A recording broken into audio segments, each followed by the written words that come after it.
FBI Director James Comey was talking to employees at the Los Angeles field office when a breaking news bulletin catches his eye. The room had televisions on the wall, and I saw Comey resigns on the back screens. Resigns? Yeah, it said resigns. And then that changed to Comey fired. And now I'm staring at it, and the audience could see my face change, so they start turning around looking at the back.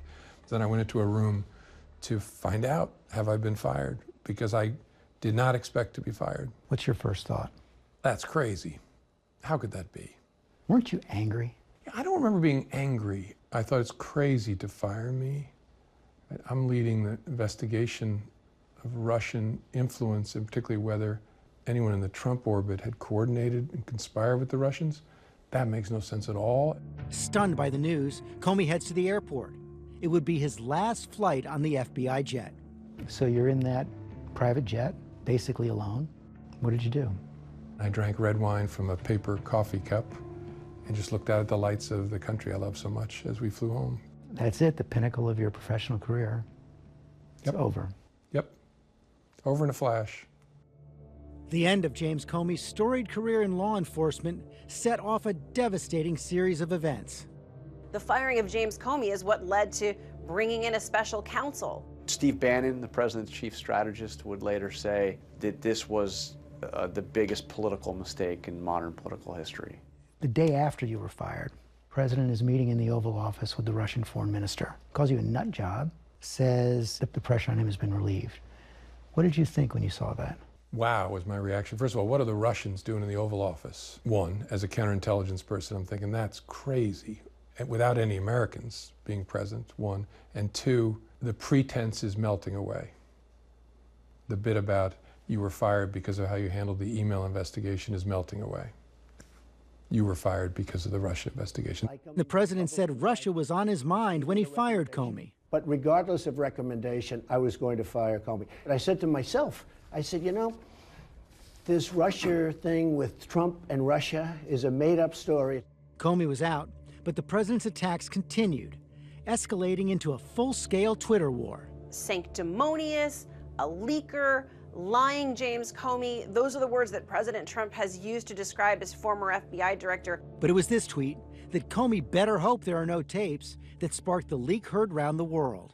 When he tweeted that there might be tapes, the thought hit me like a lightning bolt, like, wait a minute.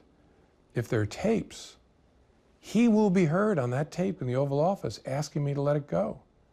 There is corroboration, or could be corroboration, for the thing we thought we'll never be able to corroborate. Of a possible crime. Yeah, of possible obstruction of justice. Somebody's got to go get those tapes. You wanted a special counsel.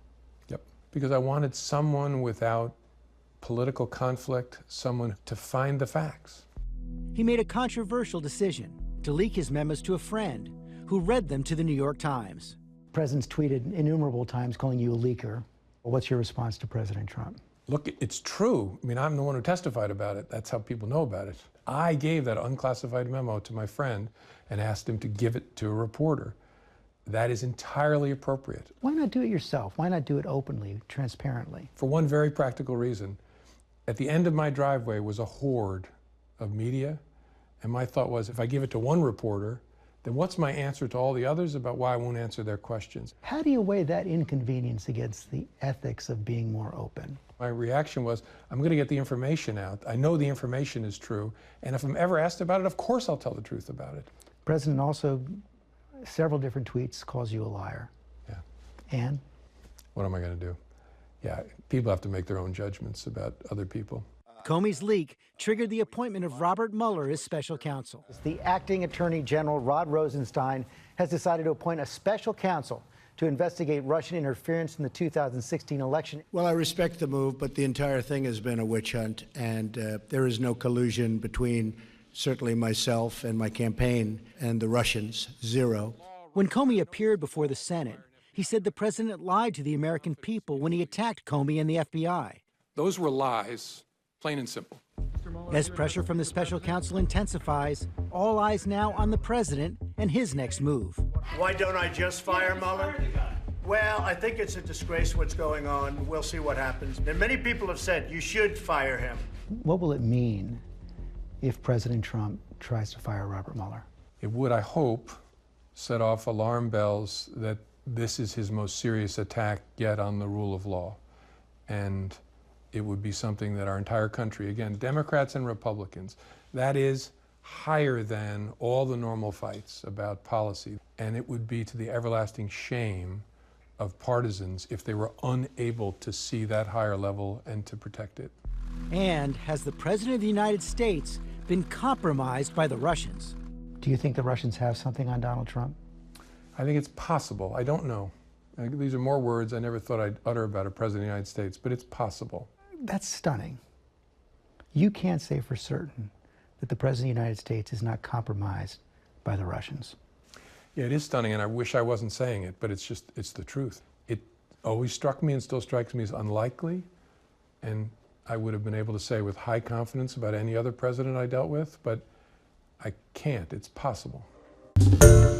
Hi everyone, George Stephanopoulos here. Thanks for checking out the ABC News YouTube channel. If you'd like to get more videos, show highlights, and watch live event coverage, click on the right over here to subscribe to our channel, and don't forget to download the ABC News app for breaking news alerts. Thanks for watching.